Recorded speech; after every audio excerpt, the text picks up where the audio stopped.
Two airliners collided on the ground at Toronto's Pearson International Airport on Friday night, causing a small fire on one and an emergency evacuation of the other. WestJet Flight 2425, arriving from Cancun, had 168 passengers and 6 crew on board, and was waiting to proceed to the gate when a Sunwing aircraft backed into it, around 6:20 p.m.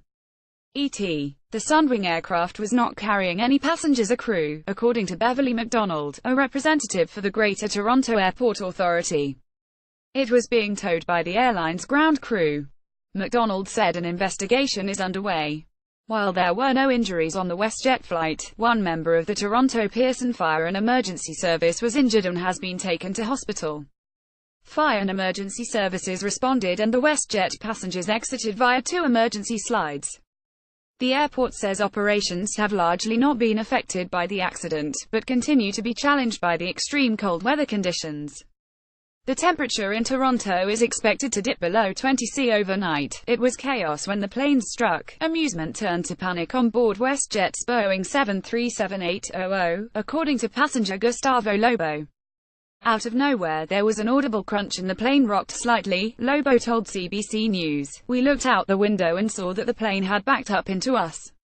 Everyone was a little shocked and kind of chuckling at the situation. They didn't laugh for long, he said. Panic set in when we saw what seemed to be fuel spewing from the crash.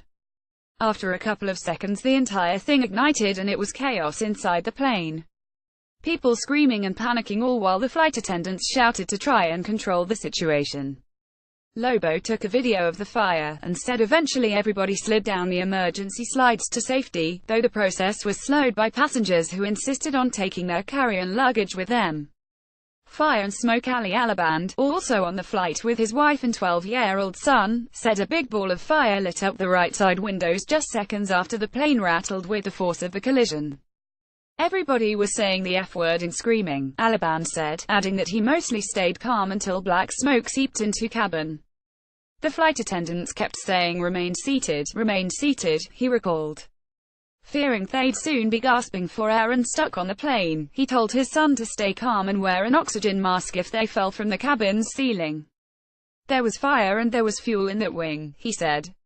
A mechanical engineer by trade, he could tell it wasn't a good situation. Nobody knew an evacuation was underway until a passenger stood on his seat and yelled that a door had opened, he said. But as the crowd moved toward the door, some passengers blocked his family's escape. I was yelling at people reaching overhead to get their bags. It was ridiculous, he said. I was literally yelling, get the F off the plane. Nobody knew what was going on. John Ross Parks, 32, was aboard another plane, to Fort Lauderdale, beside the Sunwing aircraft. They were waiting to depart when passengers around him began to complain of a funny smell. Parks figured it was just exhaust. But half an hour after their scheduled takeoff time, Parks said, people noticed something amiss. The air was full of fumes, he told CBC Toronto. As the plane grew more restless, somebody looked out the window, he said, and saw the burning Sunwing flight next to them. Update: as of 2100, all WestJet passengers have been safely returned to the terminal and are being cleared through Canadian Customs.